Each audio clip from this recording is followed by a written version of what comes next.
불자 여러분 반갑습니다. 자, 합장해 주시기 바랍니다. 제가 한글기 읽으면 따라서 해 주시기 바랍니다. 위 없이 깊고 깊은 미묘한 법은 백천만급 지난들 어찌 만나리. 제가 이제 보고 듣고 받아지니니 부처님의 진실한 뜻 알게 하소서. 자, 합장 내려주시기 바랍니다. 지난 시간에 굉장히 중요한 것을 저희들은 배웠습니다. 부처님께서 인도 부다가야 보리수 나무 아래에서 깨달음을 얻으셨는데 그 깨달음의 내용이 바로 연기법이었습니다. 연기법. 부처님은 연기법을 두고 나는 진리를 발견했다. 나는 바른 법을 성취했다. 연기를 보는 자는 나를 보고 나를 보는 자는 연기를 본다. 이렇게 설파하셨습니다. 그리고 베트남의 띵나탄 큰 스님은 연기라고 하는 것은 홀로 존재하지 못함. 홀로 존재할 수 없다. 이렇게 베트남의 띵나탄 스님은 정의하셨고, 연기라고 하는 것은 요즘 말로 표현하면 상이성, 관계성, 인과성 이런 의미를 담고 있습니다. 그래서 연기의 공식은 이것이 있으므로 저것이 있고 이것이 생함으로 저것이 생한다. 차유고 피유, 차생고 피생. 그래서 중생이 아픔으로 내가 아프다. 그대가 슬프니 내가 슬프다. 이것이 연기의 핵심이라고 생각합니다. 오늘은 삼법인에 대해서 공부해 보도록 하겠습니다. 삼법인이라고 하는 것은 중요한 진리의 말씀인데, 삼법인.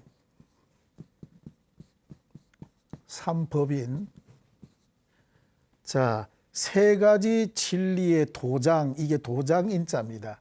세 가지 진리의 표식 또는 세 가지 틀림없는 진리, 이런 뜻입니다.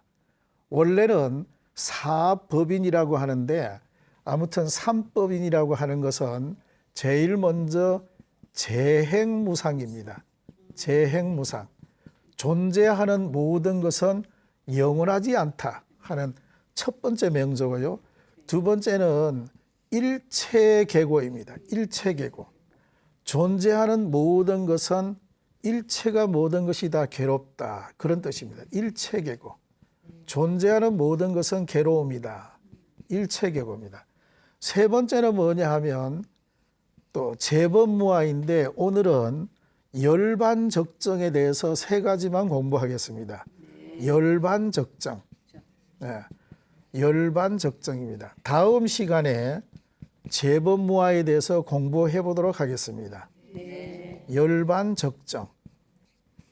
자, 따라 해보겠습니다. 재행무상, 일체계고, 열반적정. 자, 여기다가 재범무아를 보태면 사법인이 됩니다. 사법인이라 해도 괜찮고요, 삼법인이라고 해도 괜찮습니다. 자, 재행무상이라고 하는 것은 존재하는 모든 것은 영원한 것이 없다. 비영원성, 비지속성입니다. 영원하지 않고 지속되지 않는다. 또는 다른 말로 일체무상이라고 합니다. 일체무상. 자, 이것은 불교의 존재론입니다. 존재론. 세상이 어떻게 존재하고 있는가에 대한 이야기입니다. 일체계고는 우리가 현재 살고 있는 현실 자체의 이 모습, 현재 우리가 살고 있는 현실 이 자체, 이것을 우리는 실상론이라고 합니다. 실상. 현재 우리가 살고 있는 실제적 그 진실한 모습, 그리고 열반적증은 우리의 행복론입니다. 행복론. 자, 따라 읽어볼까요? 존재론, 실상론, 행복론. 네, 요 세 가지. 부처님께서 이것은 틀림없는 진리다 이래가지고 도장을 딱 찍어주셨습니다. 예, 그래서 틀림없는 진리, 진리의 도장, 예, 그런 의미가 담겨져 있습니다. 그래서 제일 먼저 재행무상, 이 세상에 존재하는 모든 것은 영원하지 않다. 끝없이 변화한다. 시시각각 순간순간 변화하지 않는 것이 아무것도 없다. 항상 변화하고 있다. 이런 말이지요. 그래서 이런 부분이 이제 존재론인데, 자, 이것은 우주나 우리 인간이나 우리 마음 속에도 여러 가지 변화가 있다. 우주라고 하는 곳에는 성주개공이라고 하는 것이 이루어진다. 성주개공. 예, 우주는 성주개공이 있다. 우주라고 하는 이 자체가 어느 순간에 생겼다가 머물다가 이 우주가 파괴가 되고 이 우주가 공으로 돌아간다. 우주라고 하는 이 자체가 생성이 되고 지속이 되고 파괴되고 소멸된다.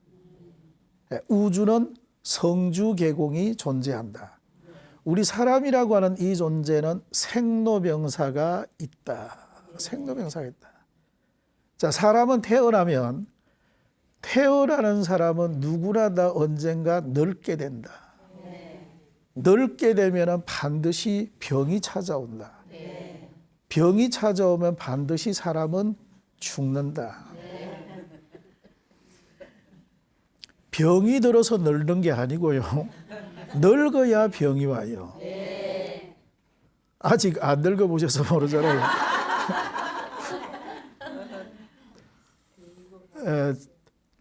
제가 모시고 있는 스님이 우리 대각회 이사장 태원 큰 스님이신데, 지난번에 태원 큰 스님께서 그러시더라고요.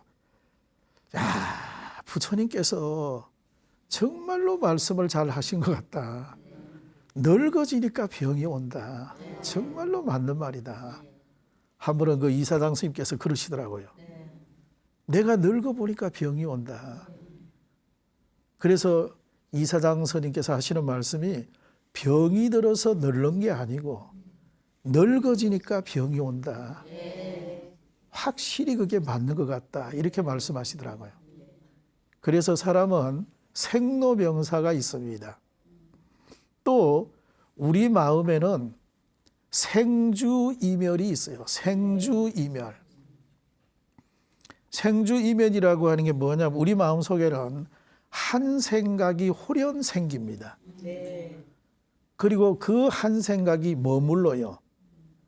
잠깐 머물든 오래 머물든 머물러요. 머물다가 이 한 생각이 또 다른 생각으로 홀연히 바뀝니다. 바뀐 생각이 조금 있다가 또 없어집니다. 이것을 생주이멸이라고 합니다. 생주이멸. 우주에는 성주개공, 사람은 생로병사, 생각은 생주이멸. 그러니까 끊임없이 이 세상은 변화하고 있다. 변화하는 가운데 우리는 존재한다. 이런 말이거든요. 자, 그래서 서양의 철학자 헤라크레이토스라고 하는 분이 말을 하기는 세상 만물은 유전한다. 아무도 동일한 강물에 발을 2번 담글 수는 없다. 흘러가는 물도 발 담그는 나도 시시각각으로 변하기 때문이다. 이런 말을 합니다. 그러니까 물도 끊임없이 흘러가지만은 실질적으로 앞에 흘렀던 물이나 지금 흐르는 물이 성분이 동일하지 않다. 사람도 마찬가지다. 끊임없이 변화하고 있다. 이렇게 말했고요. 또 서양의 철학자 가운데 또 아리스토텔레스라고 하는 분은 모든 것은 운동 속에 있다 이런 말을 합니다. 예, 운동이라고 하는 게 끊임없이 움직이잖아요. 움직인다는 것이 변화한다 이런 말입니다. 끊임없이 운동 속에 있다 이런 말을 했고요. 스피노자 같은 사람은 일시적인 모습으로 사물을 보지 말고 영혼의 모습 아래 사물을 보라. 이렇게 말을 합니다. 자, 그런데 우리가 모든 것이 끊임없이 변화하고 무상한 가운데 살지만은 우리가 변화해야만 가능성이 있는 것이 있습니다. 변화해야 됩니다. 변화해야지만이 여러 가지가 좋은 것이 있습니다. 변화하지 않으면 안 되는 경우가 있습니다. 변화해야 돼요. 끊임없이 무상해야 좋은 것이 있습니다. 그게 뭐냐 하면 우리가 예를 들어서 변화하지 않고 고착화되어 있다면 이것은 너무너무 불행한 일입니다. 변화해야 됩니다. 그게 뭐냐 하면 만약에 변화하지 않고 고착화되어 있다면 굉장한 불행한 일이 발생합니다. 정말해서 아픈 환자가 병원에 있는데 무상하기 때문에 그 환자가 병 치료를 해가지고 나아가지고 퇴원해서 가정으로 돌아가는 것도 무상하기 때문에 그렇습니다. 변화하기 때문에 그렇습니다. 그러니까 무상하다고 하는 것이 꼭 나쁜 의미만 있는 것이 아니다. 그렇잖아요.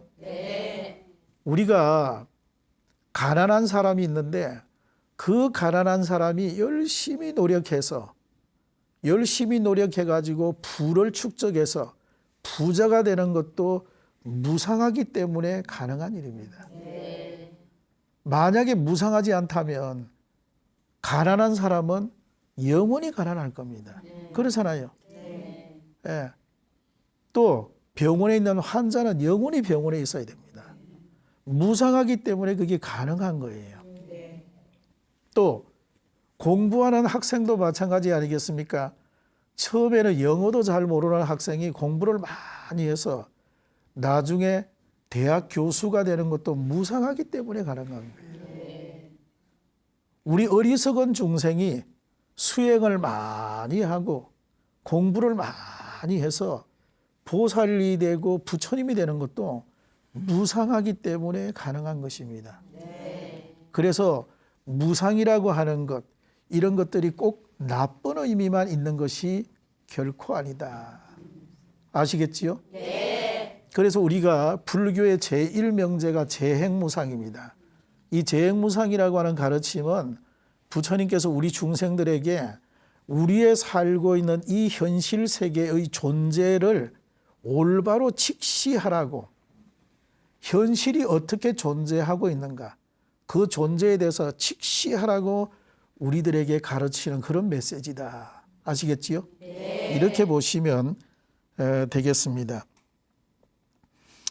그 우리가 보통 이제 무상이라고 하면 세상이 덧없다, 허허롭다, 쓸쓸하다, 허무하다, 이런 거를 보통 이제 느끼지만은 실질적으로 불교 공부를 많이 하신 분들, 과거 조선시대 때 사명대사, 또 근대에 또 만해 한용운 스님 같은 분, 얼마 전에 입적하신 법정 스님 같은 분, 굉장히 그분들 삶을 보면 굉장히 당당하고 정정합니다. 그분들에게 허무하다, 무상하다 이런 게 전혀 없습니다. 굉장히 정정당당하게 사셨어요. 또 그것뿐만 아닙니다. 제가 불자 가운데 조선시대 때 허균이라고 하는 분이 있습니다. 홍길동의 저자 허균. 또 성물을 쓴 조지훈 선생님. 이런 분들도 굉장히 그분의 삶이 올바르고 정의롭습니다. 그래서 그 성무라고 하는 시를 쓴 동탁 조지훈 선생, 그분은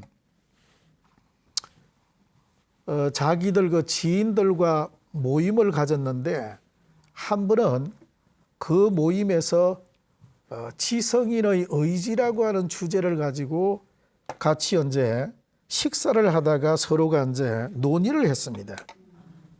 지성인의 의지, 지성인의 의지 또는 지식인의 의지, 이런 주제를 가지고 서로 이제 대화를 했는데 그 중에 어떤 사람이 말을 하기를 요즘의 지성인들은 담뱃불만 살짝 설쳐도 그 뜨거움을 인내하지 못한다. 너무너무 지성인들이 나약하다. 이렇게 이제 누가 말을 했습니다. 했더니 이 조지훈 선생이 성냥통을 열어서 그 안에 성냥 알맹이를 5개 정도를 끄집어내서 풀을 붙여가지고 자기 왼손 덩어리 위에다가 탁 놓습니다.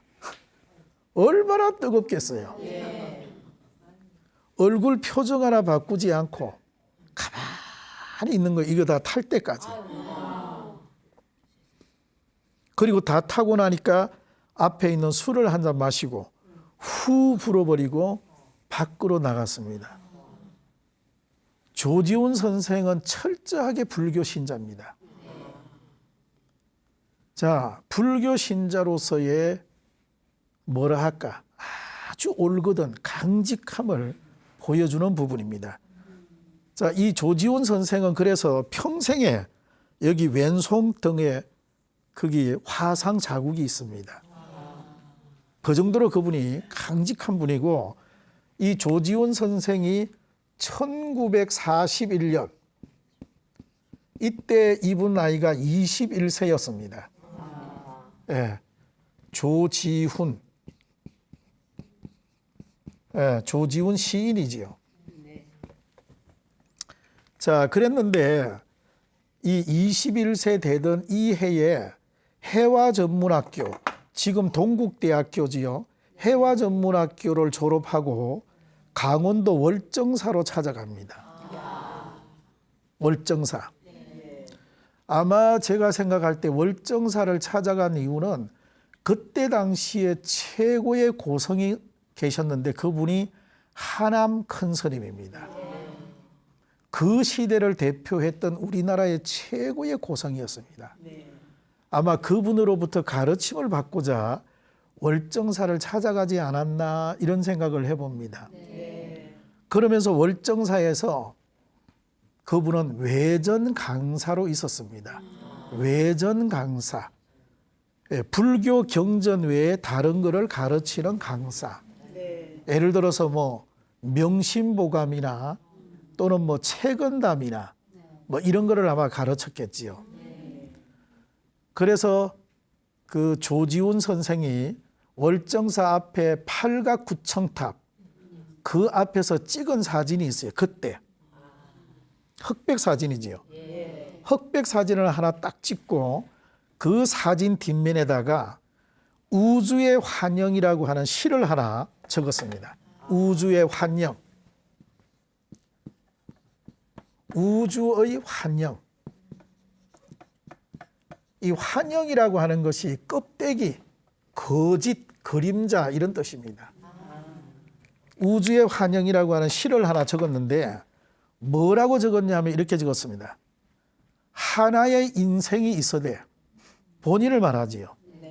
하나의 인생이 있어대 본래 그는 이름이 없었으나 세상 사람들이 그를 동탁이라 부르더라. 이분의 호가 동탁입니다. 동탁 조지훈.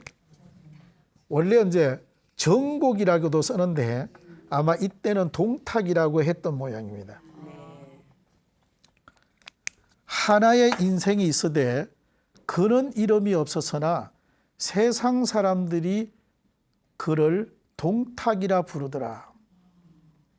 이제 그를 모사하면, 모사라고 하는 것은 그 사진을 찍은 그거 이제 그를 모사하면 환영의 환영이라 짐짓 믿을 것이 없으니 이는 사위이기 때문이다. 이렇게 썼어요. 그러니까 환영의 환영. 나라고 하는 이 존재 자체도 껍데기인데 여기다가 껍데기 사진까지 찍었으니 환영의 환영이라 짐짓 믿을 것이 없으니 이는 사위이기 때문이다. 사위라고 하는 것은 사진 사자에다가 거짓 위자입니다. 이 사진 자체가 거짓이다. 그러니까 세상 사람들이요, 내가 사진을 찍어서 내 환영을 보이지만은 이것은 어디까지나 진짜 내가 아니고 껍데기 나를 보는 것입니다. 21살에 벌써 이런 시를 써가지고 자기 사진 뒤에다가 딱 이렇게 적었던 것입니다. 자, 조선시대를 대표하는 홍길동의 저자 교산 허균이라고 하는 분도 대단한 분입니다. 자기 형은 허성, 또 자기 형 허봉, 자기 누나는 허난설헌. 그러니까 이 집안이 굉장히 아주 유명한 가문의 집안의 자손입니다. 그래서 허균이라고 하는 분은 그 좋은 가문의 적자로 태어났습니다. 좋은 가문에 태어났지요. 그런데 이 허균이라고 하는 이분은 태생적으로 아마 가난하고 서럽고 눈물 나는 아마 그런 사람을 좋아했던 것 같아요. 그러니까 자기 신분은 적자인데 서자들과 어울려 다녔어요. 어울려 다녔어. 그러다 보니까 아마 이분이 홍길동을 썼는지도 모르겠습니다. 홍길동을 쓰게 된 동기도 아마 그런 눈물 나는 사람, 서자와 어울려 다녔기 때문에 홍길동의 책이 나오지 않았나 이런 생각을 하게 됩니다. 이분은 관직을 몇 번 살아요. 사는데 그러다가 관직을 살다가 몇 번이나 이분이 해임을 당했습니다. 그런데 이분 시에 중에 이런 시가 있습니다. 예절의 가르침이 어찌 자유를 얽어매리요. 예절의 가르침. 예절이라고 하는 것은 유교를 말합니다. 예절의 가르침이 어찌 자유를 얽어매리요. 자유라고 하는 것은 불교를 말하기도 합니다. 유교의 가르침이 어찌 내가 내 속에 있는 자유분방한 불교를 얽어매리요. 잘되고 못되는 것은 다만 내 천성에다 맡기노라. 그대들은 그대들 법대로 사소. 나는 내 나름대로 삶을 이루겠노라. 그대들은 그대들 법대로 살아라. 나는 내 나름대로 삶을 이루겠다. 대단한 시입니다.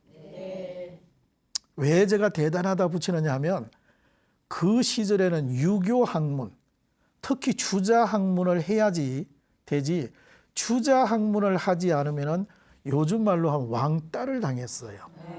사문난적이라고 했습니다. 사문난적.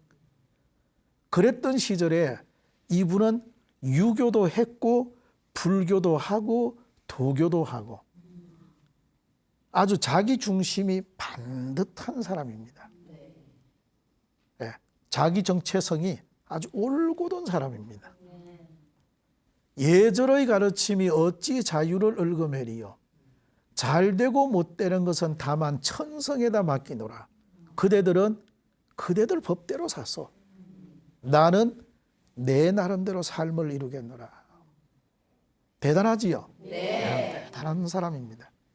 그러니까 그때 당시에 누구도 꿈꾸지 못했던 서자의 그 서러움을 대변하는 홍길동이라고 하는 책을 저술하게 된 것도 이런 생각이 있기 때문에 가능한 겁니다.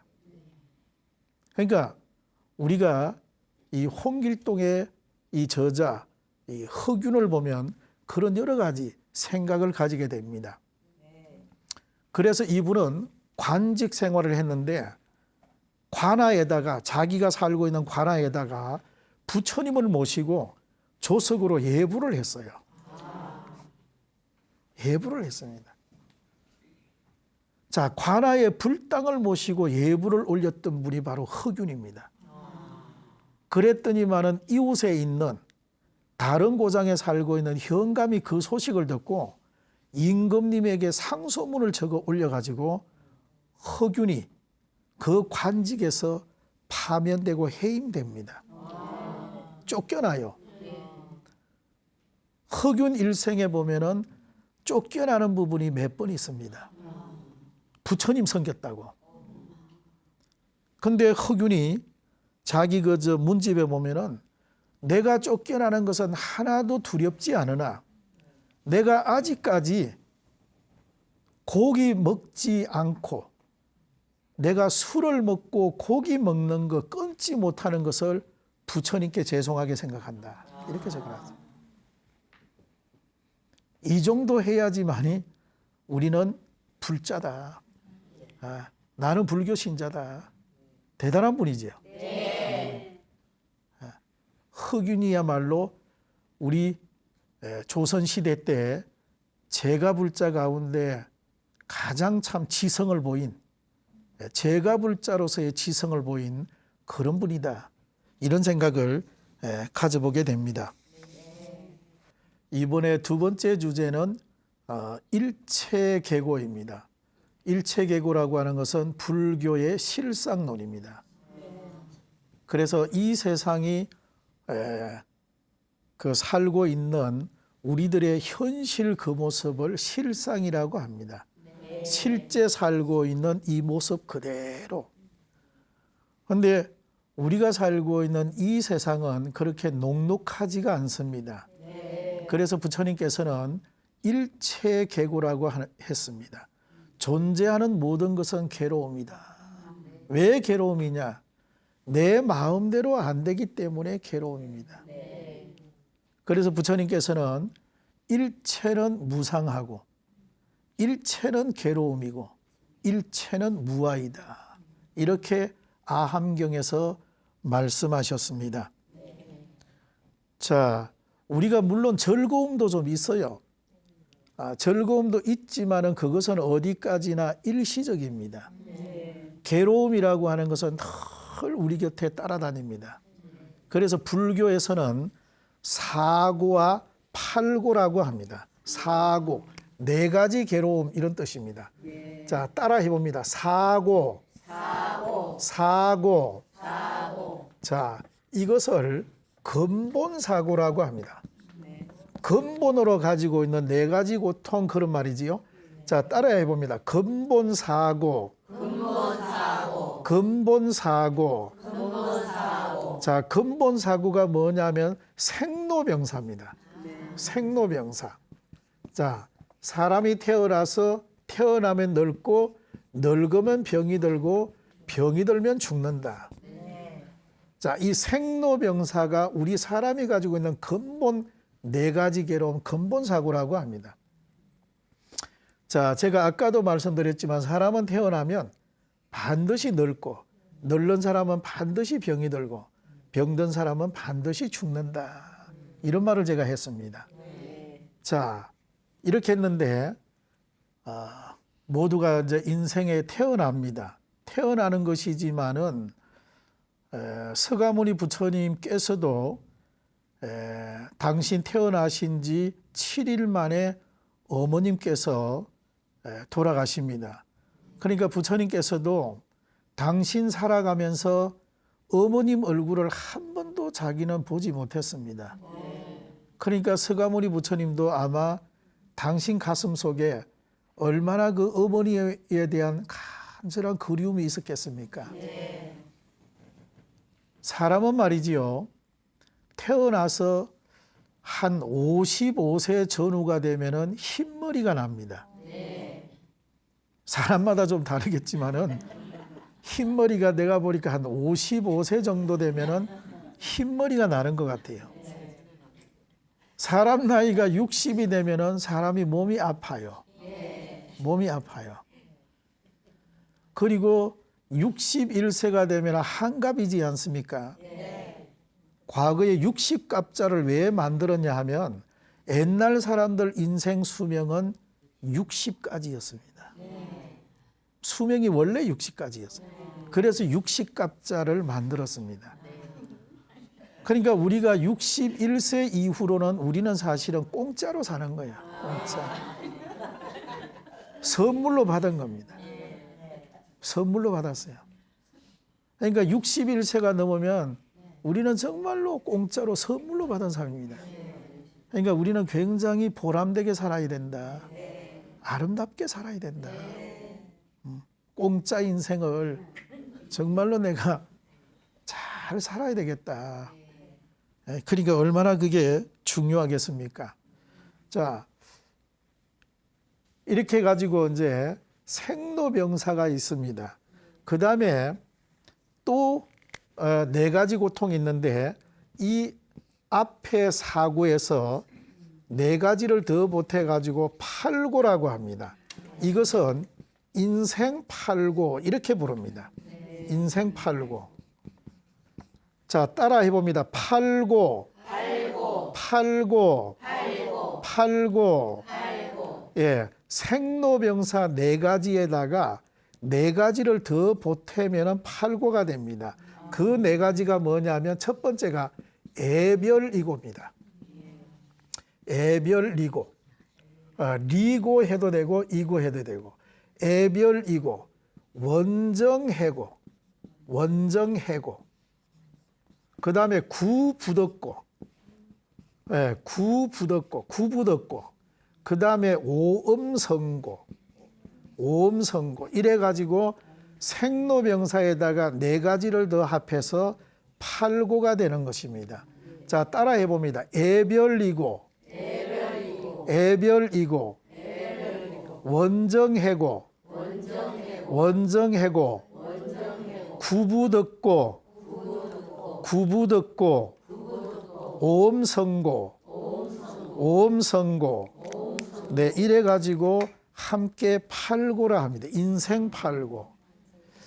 자, 저희가 애별이고라고 하는 것은 사랑하는 사람과 헤어짐이 이별입니다. 그 이별의 고통이 있습니다. 누구나 아마 사람이 살아가면서 사랑하는 사람과 헤어지지 않는 사람이 없을 것입니다.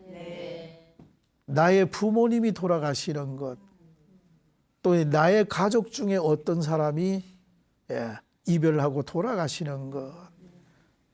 그렇잖아요. 그러면 우리는 큰 고통이 옵니다. 이것을 애별이고라고 합니다. 그 다음에 원정해고라고 하는 것은 원정해고, 원수진 사람 또는 내가 참 만나기 불편한 사람, 내가 만나고 싶지 않은 사람 만나는 괴로움입니다. 그 다음에 구부덕고는 내가 얻고자 하나 얻어지지 않는 괴로움입니다. 내가 뭔가 물질적으로 풍요롭고 싶은데 그것이 내 뜻대로 되지 않는다. 거기에 대한 고통입니다. 오음성고는, 오음이라고 하는 것은 색수상행식, 우리 몸과 마음을 말합니다. 그러니까 내 육신, 내 신체, 내 존재를 오음이라 합니다. 오음성고라고 하는 것은 내 육체와 내 정신이, 이 내 몸이 내 뜻에 따라주지 않는다. 오음이 너무 치성하다. 그런 뜻입니다. 그래서 부처님께서는 존재하는 모든 것은 괴로움이다. 이렇게 일체계고를 말씀하십니다. 자, 어떤 가난한 사람이 있었어요. 그런데 그 사람이 아주 가난했습니다. 너무 가난해서 나는 왜 이렇게 가난한지, 이 가난을 극복할 수 있는 방법은 무엇인지, 내 운명을 좀 바꿀 수는 없는지, 이런 큰 어떤 고민을 가지고 이 청년이 저 산에 계시는 스님을 찾아갔습니다. 찾아가서 자기의 고민을 스님께 토로했습니다. 스님께서 들어보더니 하시는 말씀이, 여보게 청년, 부처님을 찾아가서 물어보시게. 내가 길을 안내해 주리다. 그래서 스님이 부처님을 찾아가는 길을 쭉 안내를 해 줍니다. 그래서 이 청년이 그 스님의 말씀 듣고 이제 길을 쭉 갑니다. 하루를 걸어서 거의 날이 저물 때가 돼서 도착했는데 어느 부잣집에 도착했어요. 그래서 하룻밤 좀 쉬어가게 해 주십시오 했더니 주인이 나와서 아주 환대하더니만은 방을 제공해 주고 아주 맛있는 음식을 주었습니다. 그래서 음식을 잘 먹고 아주 편안하게 이제 그 집에서 잤습니다. 그 다음날 길을 떠나려고 하는데 주인이 얼굴에 수심이 가득해서 와서 여보게 나그네 청년 어디로 가는가? 예, 부처님을 친견하려고 합니다. 그러면 부처님을 친견하면 내가 부처님께 묻고 싶은 게 있는데 자네가 대신 좀 물어주게. 예, 무엇입니까? 나에게 딸이 하나 있는데 딸이 태어나서부터 지금까지 한 번도 말을 안 하고 벙어리로 있는데 왜 내 딸이 벙어리로 살고 있는지 나는 그게 너무너무 궁금하다. 내 딸이 언제쯤 말을 할 수 있는지 그걸 한번 물어봐 주시게. 네, 알겠습니다. 하룻밤 자기를 편안하게 재워준 그런 은혜를 갚기 위해서 자기가 질문을 하겠다고 합니다. 그리고 이제 길을 또 쭉 갑니다. 가니까 큰 강이 나와요. 저 강을 어떻게 건널까 하고 있는데 거북이 한 마리가 큰 게 나와가지고 자기를 타라고 신용을 합니다. 그래서 그 거북이를 타고 강을 건너갑니다. 여복의 젊은이 어디를 갑니까? 부처님을 친견하려고 갑니다. 그러면 내가 부처님께 하나 여쭙고 싶은 게 있는데 내 질문을 좀 여쭈어 주십시오. 그래서 무슨 질문입니까? 하니까 내가 여기에 1000년을 살았는데 다른 파충류, 다른 파충류 동물은 전부 다 용이 돼가지고 하늘로 성천을 했는데 나는 왜 성천을 못하고 있는지 그것을 부처님께 좀 여쭤봐 주십시오. 알겠습니다. 그리고 이제 이 청년이 또 길을 쭉 갑니다. 가니까 이번에는 큰 산이 나왔습니다. 저 산을 어떻게 넘을까 고민을 하고 있는데 주장자를 든 어떤 도인이 떡하니 나타났습니다. 그래서 자네 어디를 가는가 해서 이 큰 산을 넘어서 부처님을 친견하려고 합니다. 하니까 여보게 내가 이 산을 넘겨줄 테니까 그러면 내 질문을 하나 부처님께 해주시게. 그래서 질문이 무엇입니까?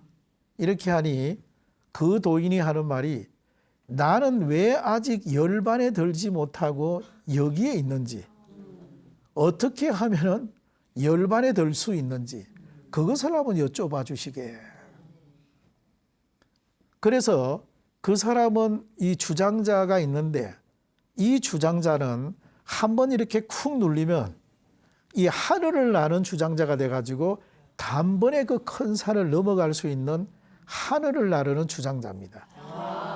그래서 이 젊은 청년을 나그네 청년을 쉽게 그 큰 산을 이제 넘겼습니다.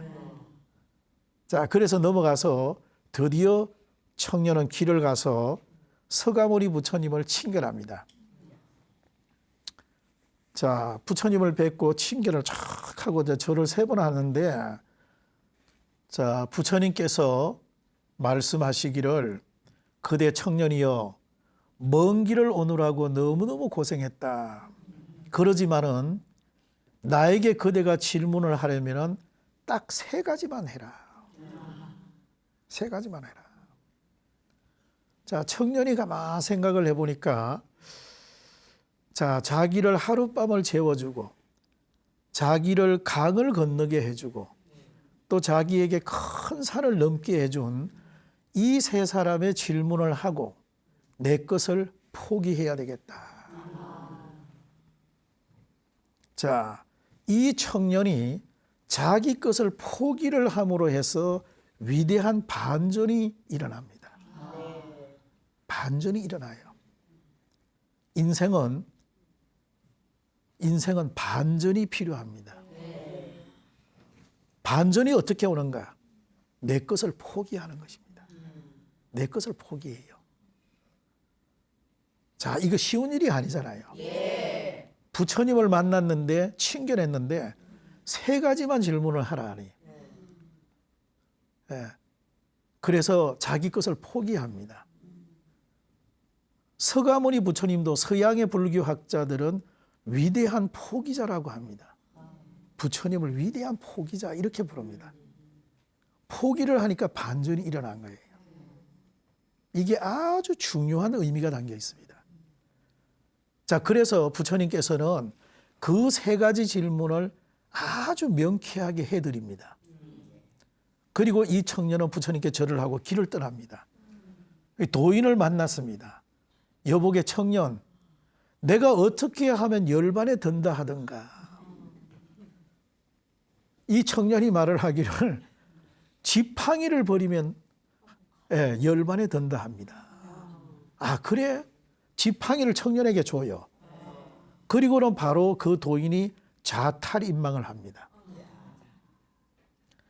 자, 지팡이가 있으니까 그 산을 훌쩍 넘어갑니다. 이번에는 거북이를 만났습니다. 1000년 묵은 거북이. 여보게 나그네 청년, 내가 왜 하늘로 성천을 못한다 하던가 하니까 껍데기 때문이랍니다. 다른 파충류들은 껍데기가 없는데 거북이 당신은 껍데기가 있기 때문에 하늘로 성천을 못한다고 합니다. 껍데기를 벗으면 성천한다고 합니다. 그래서 거북이가 껍데기를 벗어버리고 하늘로 성천을 합니다. 총각이 껍데기를 열어보니 그 속에 검은 보화가 가득 있는 거예요.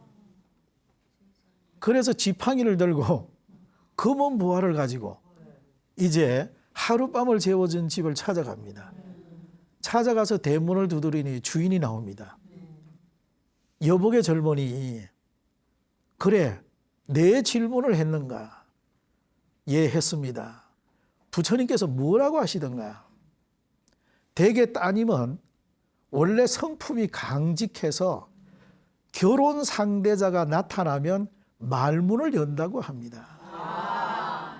자, 그러고 있는데 안에서 문을 열더니만은 아버님, 그 총각 왔습니까? 이렇게 해가지고 그 딸이 나오는 거예요. 그래서 그 청년은 드디어 가정을 가지고 재물을 얻고 그리고 지팡이, 권력을 얻었다. 자, 내 것을 포기함으로 해서 위대한 반전이 일어난다. 이게 중요한 의미의 메시지입니다. 자, 이 내용은 3가지 질문이라고 하는 뜻입니다. 자, 따라 해봅니다. 열반적정. 열반적정. 네, 열반이라는 말과 적정이라는 말은 같은 뜻입니다. 자, 그래서 이것은 불이 꺼진 상태, 탐진치 삼독의 불이 꺼졌다. 이런 뜻이 바로 열반입니다. 그래서 우리 여기 속에 탐진치 불을 끄면 누구나 다 열반에 든다. 열반에 드는 조건이 뭐냐? 불을 끄라. 그러면 열반, 행복할 수 있다. 열반적정이 바로 우리 불교의 행복론입니다. 자, 오늘 강의 여기까지 하겠습니다. 감사합니다. 성불하십시오.